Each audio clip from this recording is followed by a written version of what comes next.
نبی کی پسند کا خیال کرو. نبی کو قرآن پڑھنا بہت پسند تھا, نبی کو قرآن سننا بہت پسند تھا. اور آگے بڑھیے, اللہ کے پیارے نبی فرماتے ہیں حبب الی من دنیاکم ثلاث, مجھے دنیا میں 3 چیزیں بہت پسند ہیں. النساء, عورتیں بہت پسند ہیں. اب آپ کہیں گے مولانا صاحب اس کا کیا مطلب ہوا؟ اللہ کے نبی یہ کیوں کہہ رہے ہیں مجھے عورتیں بہت پسند ہیں؟ اس کا تو غلط مطلب بھی کوئی نکالنے والا نکال سکتا ہے. نہیں, نبی نے کہا کہ دنیا میں عورتیں پسند ہیں, اس کا مطلب پہلے سمجھ لیجیے کہ اللہ کے نبی کیا کہنا چاہتے. پہلے آپ اتہاس اٹھائیے اور اس زمانے کی جغرافیائی حالات آپ دیکھیے کہ اس وقت عرب کی دھرتی پر عورت کے ساتھ کیا سلوک ہوتا تھا. لڑکی پیدا ہوتی تھی, باپ اپنے ہاتھوں سے لے جا کر کے زمین میں گاڑ دیتا تھا. باپ مر جاتا تھا, سوتیلی ماں سے اس کا بیٹا شادی کر لیتا تھا. شوہر مرتا تھا, 1 سال تک عورت ایک کوٹری میں بند کر دی جاتی تھی اور 1 سال تک عدت مناتی تھی اور سوگ مناتی تھی اپنے شوہر کا. جانوروں کی طرح, گھوڑے اور گدھوں اور بیل کی طرح عورت بکتی تھی مارکیٹ میں. میرے پیارے ساتھیوں, اس سوسائٹی کے اندر اگر مہیلاؤں کو ان کا استھان کسی نے دیا ہے, مہیلاؤں کو کا اگر ان کا صحیح مقام دنیا کو کسی نے بتایا ہے تو وہ جناب محمد رسول اللہ صلی اللہ علیہ وسلم میں. آپ نے عورت کا مقام بیان کیا. آپ نے کہا عورت اگر بیٹی ہے تو اس کا یہ مقام ہے, عورت اگر ماں ہے تو اس کا یہ مقام ہے, عورت اگر بہن ہے تو اس کا یہ مقام ہے. نبی نے عورت کی ہر حیثیت کو دنیا کے سامنے بیان کیا. اس لیے اللہ کے نبی کہہ رہے ہیں مجھے دنیا میں عورتوں کی محبت میرے دل میں ڈالی گئی ہے. عورت پر اتیاچار ہو, عورت پر ظلم ہو, عورت کو مارا جائے, عورت کو پیٹا جائے, یہ میرے نبی کو پسند نہیں. دنیا میں بہت سارے بڑے بڑے لوگ آئے. گاندھی جی کا نام ہمارے دیش میں بہت بڑا نام ہے, گاندھی جی کو کہا جاتا ہے صاحب مہاتما گاندھی. بہت بڑے بڑے نام آئے. بڑے بڑے لوگوں کی ایک پہچان یہ ہوتی ہے کہ صاحب وہ برہمچاری ہوتے ہیں, عورت سے دور ہوتے ہیں, ان کی زندگی میں بیوی بچے نہیں ہوتے ہیں.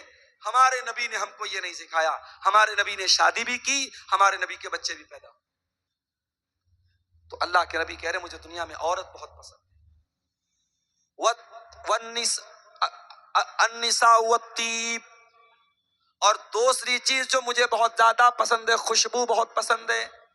اللہ کے نبی کو خوشبو بہت پسند تھی, اور اسی لیے کوئی خوشبو اگر تحفے میں دے تو لے لینا چاہیے. خوشبو کا تحفہ لوٹانا نہیں چاہیے, خوشبو کا تحفہ ریجیکٹ نہیں کرنا چاہیے. کوئی تحفے میں خوشبو دے تو لے لینا چاہیے. اس کے بعد تیسری چیز کیا ہے؟ جعلت قرۃ عینی فی الصلاۃ, نماز میری آنکھوں کی ٹھنڈک ہے. نماز میری آنکھوں کی ٹھنڈک ہے. اب ذرا سینے پر ہاتھ رکھو, دل پر ہاتھ رکھو اور بتاؤ, کل فجر, ظہر, عصر, مغرب, عشاء 4 ٹائم کی نماز میں سے آپ نے کتنے ٹائم کی نماز پڑھی ہے؟ آپ دل پر ہاتھ رکھ کے بتاؤ. اگر آپ کو یہ لگتا ہے کہ نہیں مولوی صاحب میں بہت بڑا کاروباری ہوں, میں بہت بڑا بزنس مین ہوں, بہت بڑا ویاپاری ہوں, مجھے نماز پڑھنے کا ٹائم نہیں مل رہا تھا, تو معاف کرنا میرے بھائی, آپ کے کاروبار سے بڑھ کر کے نماز ہے, نماز سے بڑھ کر کے آپ کا کاروبار نہیں. اللہ تعالیٰ قرآن کریم میں کہتا ہے میرے متقی بندے وہ ہیں, میرے پرہیزگار بندے وہ ہیں, رجال اللہ تلہیہم تجارت ولا بیع عن ذکر اللہ. میرے متقی بندے وہ ہیں, ان کا کاروبار, ان کا لین دین ان کو نماز سے غافل نہیں کرتا ہے. وہ نماز اپنے ٹائم پر پڑھتے ہیں, کاروبار کے باوجود, لین دین کے باوجود وہ نماز کے معاملے میں کبھی کوئی لاپرواہی نہیں کرتے ہیں. یخافون یوما تتقلب فیہ القلوب والابصار, ان کے دل میں اللہ کا ڈر ہوتا ہے, ان کے دل میں قیامت کے دن کا ڈر ہوتا ہے. قیامت کے دن پہلا سوال یہ نہیں ہوگا کہ آپ کتنا پیسہ کماتے تھے, آپ کے بچے کتنے تھے، آپ کی بیوی کیسی تھی، آپ کا پریوار کیسا تھا. دنیا کا پہلا سوال قیامت کے دن کیا ہوگا؟ ان اول ما یحاسب به العبد یوم القیامت الصلاۃ. بندے سے پہلا سوال نماز کے بارے میں. نماز کے بغیر جنتی جنت میں نہیں جائے گا، اور بے نمازی اسی بے نمازی ہونے کی وجہ سے جہنم میں جائے گا. اللہ قرآن کے 29ویں پارے میں کہتا ہے جب جنتی جنت میں چلے جائیں گے، جہنمی جہنم میں چلے جائیں گے. جنتی جہنمیوں سے سوال کریں گے ما سلککم فی سقر. اے جہنمیوں تم جہنم میں کیوں آئے؟ تم نے کون سا ایسا گناہ کیا تو تم جہنم میں چلے آئے؟ قالوا لم نک من المصلین. تو جہنمی جواب دیں گے ہم نماز نہیں پڑھتے تھے. میرے بھائیوں، اگر نبی سے محبت کرتے ہو، نبی کو نماز سے بہت محبت تھی. نبی جب ٹینشن میں ہوتے تھے تو بلال سے کہتے تھے یا بلال ارحنا بالصلاۃ. اے بلال نماز کے ذریعے ہمارے دل کو سکون عطا کرو. میرے نبی جب ٹینشن میں ہوتے تھے نماز میں کھڑے ہو جاتے تھے، مصلی پر کھڑے ہو جاتے تھے. نماز کے ذریعے بندہ اپنے رب سے سب سے زیادہ قریب ہوتا ہے. میرے نوجوان بھائیوں جن کو جاب نہیں مل رہی ہے، جو گورنمنٹ جاب کے لیے ایگزام دے کر کے بیٹھے ہیں اور رزلٹ کے انتظار میں ہیں، جو آئی اے ایس کی تیاری کر رہے ہیں، جو آئی پی ایس کی تیاری کر رہے ہیں، جو یو پی ایس سی کی تیاری کر رہے ہیں، جو بی پی ایس سی کی تیاری کر رہے ہیں، جو نیٹ کے ایگزام کی تیاری کر رہے ہیں، دنیا کی کوئی بھی ٹینشن ہو، آؤ اللہ کی بارگاہ میں سجدہ تو کرو، اللہ کے آگے اپنا سر تو جھکاؤ، اپنے رب سے سجدے میں مانگ لو جو مانگنا ہے. اور خاص طور سے رات میں اگر ٹائم ملے تو تہجد کی نماز پڑھ دو میرے بھائیوں، اور تہجد کی نماز میں سجدے میں مانگ لو اللہ سے جو مانگنا ہے. انشاءاللہ آپ کی دعا قبول ہوگی. اقرب ما یکون العبد من ربہ وہو ساجد. بندہ اپنے رب سے سب سے زیادہ قریب اگر ہوتا ہے تو سجدے کی حالت. اور آگے بڑھیے. اللہ کے نبی کو ایک چیز اور بہت زیادہ پسند تھی، اور وہ چیز کیا تھی؟ شرم و حیا بہت زیادہ آپ کو پسند تھی. ایک مرتبہ ایک عورت آپ کے پاس آئی. عورت کا نام تھا فاطمہ بنت عقبہ. وہ بیعت لینے کے لیے آئی. اس نے آ کر کے پردے کے اس پار عورت ہے، اس پار اللہ کے نبی ہیں. وہ کہتی ہے اللہ کے نبی میں بیعت کرتی ہوں. نبی نے کہا بیعت کرو. وہ کہتی ہے میں بیعت کرتی ہوں. آپ نے کہا بیعت کرو اللہ کے ساتھ شرک نہیں کرو گی. اس نے کہا ہم اللہ کے ساتھ شرک نہیں کریں گے. آپ نے کہا چوری نہیں کرو گی. اس نے کہا چوری نہیں کریں گے. آپ نے کہا زنا نہیں کرو گی. جب اس لڑکی نے، اس عورت نے زنا کا نام سنا، حدیث کے الفاظ ہے، مسند احمد کی روایت ہے، اس عورت نے اپنے ہاتھ کو اپنے سر پر رکھا. اس کو بہت حیرت ہوئی. عزت دار عورت، شریف عورت، اچھے خاندان کی عورت زنا کے بارے میں سوچ بھی نہیں سکتی ہے. اے اللہ کے نبی آپ مجھ سے بیعت لینا چاہتے ہیں، میں تو زنا کے بارے میں سوچ بھی نہیں سکتی. اللہ کے نبی کو اس عورت کا انداز بہت پسند آیا. آپ نے حضرت عائشہ سے کہا کہ دیکھو کتنی شریف عورت ہے، کتنی عزت دار عورت ہے. زنا کا نام آیا تو اس نے فوراً سر پر ہاتھ رکھ لیا.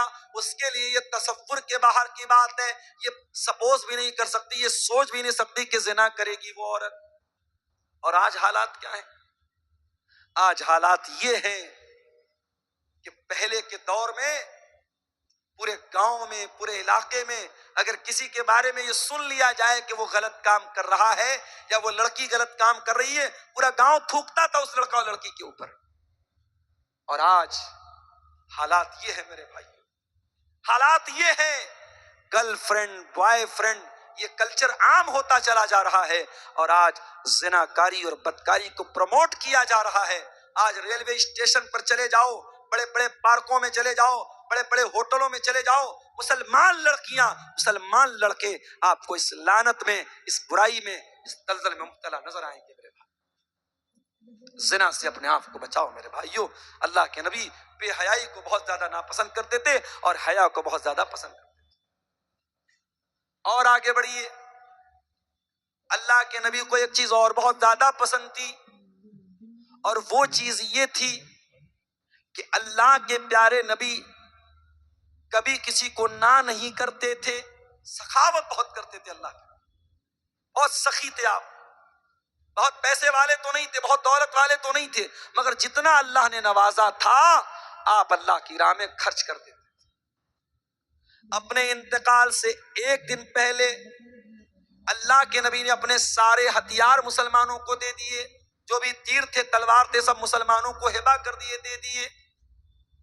آپ کے گھر میں 7 دینار رکھے ہوئے تھے، آپ نے ان 7 دیناروں کو صدقہ خیرات کر دیا۔ اپنے لیے کوئی زمین نہ اکٹھا کی، اپنے لیے کوئی جائیداد نہ بنائی، کوئی پراپرٹی نہ بنائی۔ ایک مرتبہ ایک صحابی نے آپ کے قیمتی چادر لا کے دے دی۔ اس وقت اللہ کے نبی کو اس چادر کی ضرورت بھی تھی اور آپ کو وہ چادر بہت پسند بھی تھی۔ آپ نے اس چادر کو اپنے بدن پہ اوڑھ لیا۔ ایک دوسرے صحابی آئے، کہنے لگے اے اللہ کے نبی اگر آپ برا نہ مانے تو یہ چادر مجھ کو دے دیں۔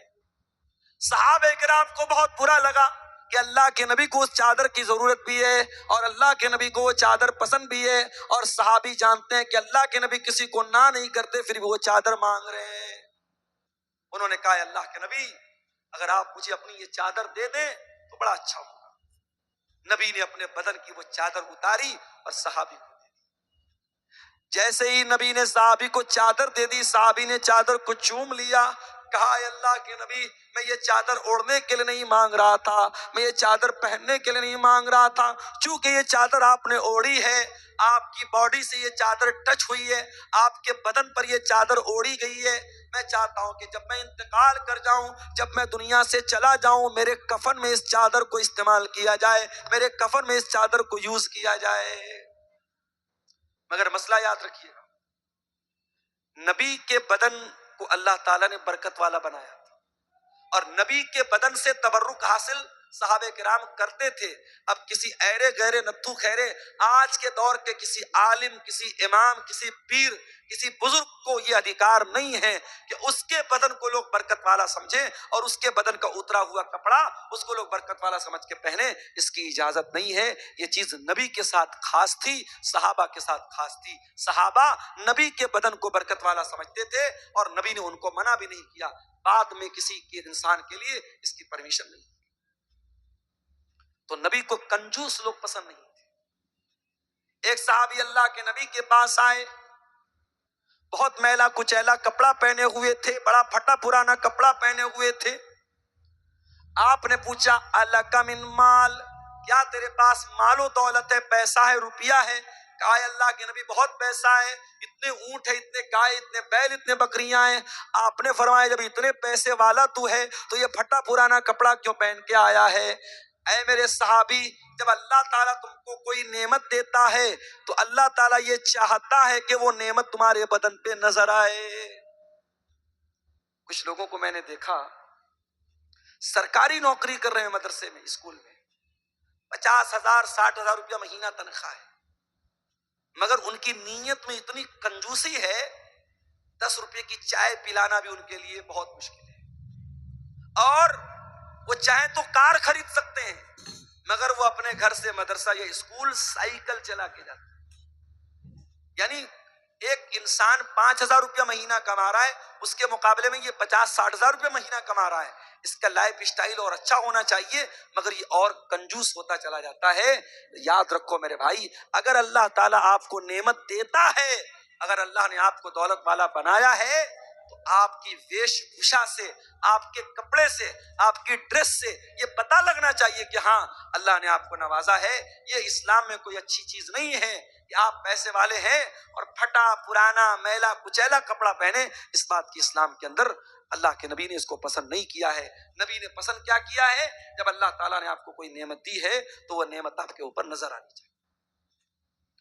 اسی طریقے سے میرے بھائیوں، اللہ کے نبی کو ایک چیز اور بہت زیادہ پسند تھی، اور وہ چیز یہ تھی کہ آپ آخرت کی نعمتوں کو پانا چاہتے تھے اور دنیا کی نعمتوں سے بس ضرورت پر آپ فائدہ اٹھاتے تھے، دنیا سے آپ دل نہ لگاتے تھے، دنیا سے بہت زیادہ آپ رشتہ نہیں جوڑتے تھے۔ اس کی 2-3 مثالیں آپ کے سامنے بیان کر دیتا ہوں۔ اللہ کے پیارے نبی کے پاس ایک مرتبہ صحابہ کرام آتے ہیں، چٹائی پر اللہ کے نبی لیٹے ہوئے ہیں اور چٹائی کے نشان آپ کے باڈی کے اوپر، آپ کے شریر کے اوپر پڑے ہوئے ہیں۔ صحابہ کرام اپنے نبی کی یہ حالت دیکھ کر کے تڑپ جاتے ہیں۔ صحابہ کرام کہتے ہیں لَوِ اتَّخَذْنَا لَكَ وِطَانًا یا رسول اللہ، اے اللہ کے نبی آپ ہم کو اجازت دے دے، ہم آپ کے لیے آرام دہ گدے کا انتظام کر دے، بستر کا انتظام کر دیں۔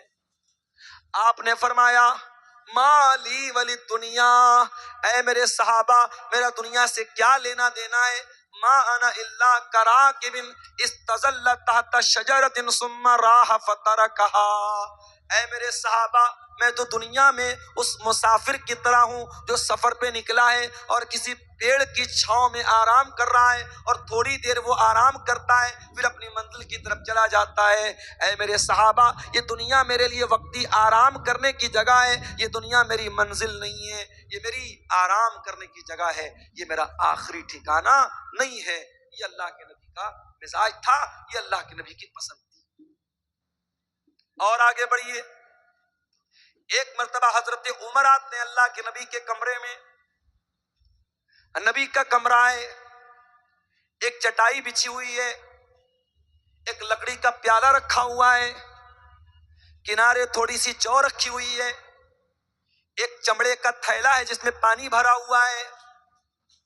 یہی نبی کا پورا کمرہ ہے اور یہی نبی کی کل کائنات ہے۔ کوئی فرنیچر نہیں، کوئی مسیری نہیں، کوئی گدا نہیں، کوئی نرم و نازک تکیہ نہیں، نبی کے کمرے میں یہ چھوٹی چھوٹی چیزیں ہیں۔ حضرت عمر فاروق کی آنکھوں میں آنسو آ جاتے ہیں، رونے لگتے ہیں اور کہتے ہیں اللہ کے نبی قیصر و کسریٰ تو اپنے اپنے محلوں میں آرام سے رہتے ہیں، آپ تو اللہ کے آخری نبی ہیں، آپ ہم سب کے چہیتے ہیں، ہم سب کے محبوب ہیں، اور آپ ایسی زندگی گزر کر رہے ہیں۔ اے اللہ کے نبی ہم ایسا ہوتے ہوئے نہیں دیکھ سکتے، یہ ہم کو ٹھیک نہیں لگ رہا، یہ ہم کو مناسب نہیں لگ رہا۔ بادشاہ، دنیا کے بادشاہوں کی آپ کے سامنے کیا اوقات ہے؟ قیصر و کسریٰ تو اپنے محلوں میں آرام سے رہتے ہیں اور آپ ایسی معمولی چٹائی پر لیٹتے ہیں اور ایسی سمپل زندگی آپ گزر کرتے ہیں۔ آپ نے فرمایا اے عمر اما ترضا ان تکون لہم الدنیا، اے عمر کیا تم یہ نہیں چاہو گے کہ قیصر و کسریٰ کو دنیا کا عیش و آرام مل جائے، دنیا کی نعمتیں مل جائیں، وَتَكُونُ لَنَا الْآخِرَةَ، اور تمہارے نبی کو اللہ تعالیٰ آخرت کی نعمتوں سے نواز دے۔